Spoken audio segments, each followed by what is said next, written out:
मेरे प्यारे दोस्तों,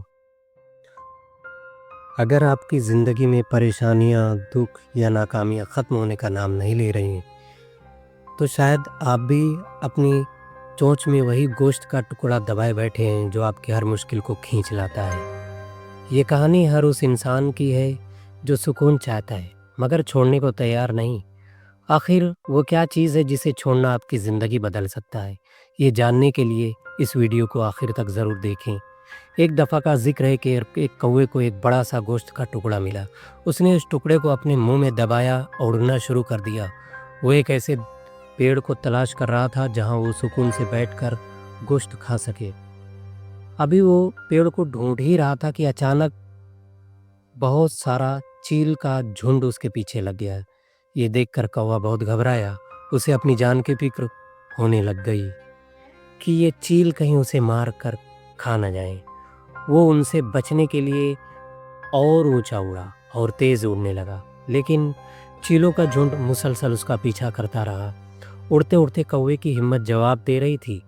एक गांव के पास गुजरते हुए अचानक उसकी नज़र एक पेड़ के नीचे बैठे एक साधु पर पड़ी। डरा सहमा हुआ कौवा फौरन उस साधु के पास गया और कहा, बाबा जी, मेरी जान बचाइए।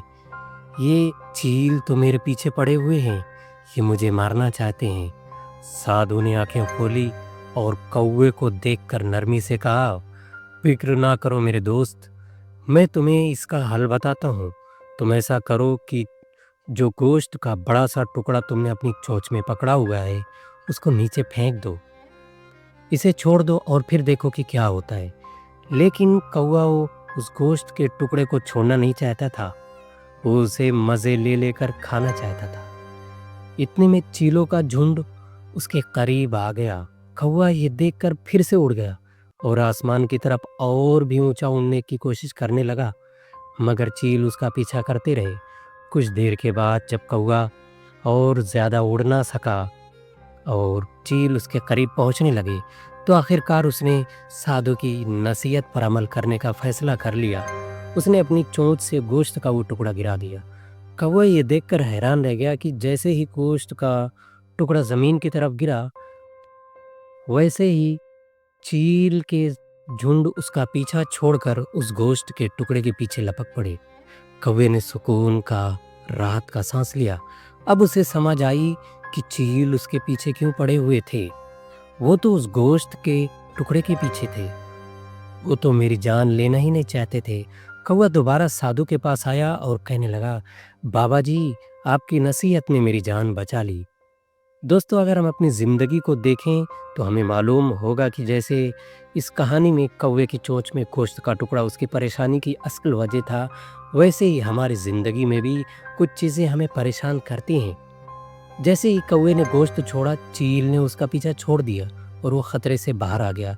बिल्कुल इसी तरह हमारी ज़िंदगी की बुरी आदतें हमारे दुखों की असल वजह हैं, लेकिन हम समझते हैं कि शायद वो आदतें हमें खुशी देती हैं, इसलिए हम उन्हें छोड़ना नहीं चाहते। हमें याद रखना चाहिए कि जब तक हम उन बुरी आदतों को नहीं छोड़ेंगे, हम अपनी परेशानियों से निजात नहीं पा सकेंगे।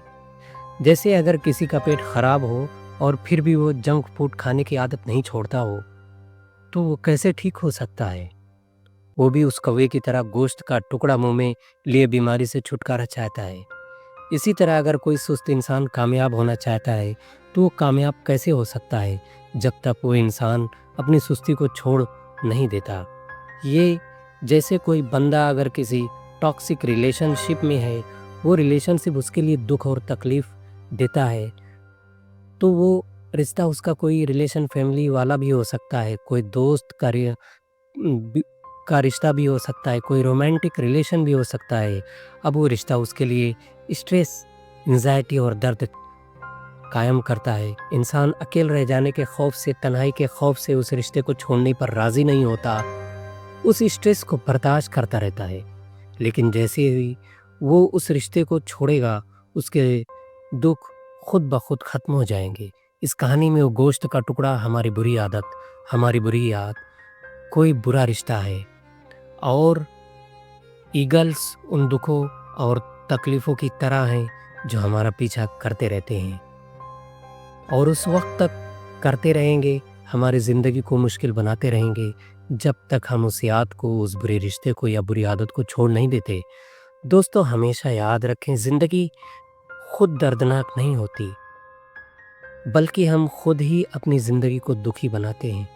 हम ही तकलीफ़ की उस वजह को थामे रखते हैं, इसलिए हमारा दर्द हमारा साथ नहीं छोड़ता। और ज़िंदगी में हर रोज़ कुछ नया सोचो,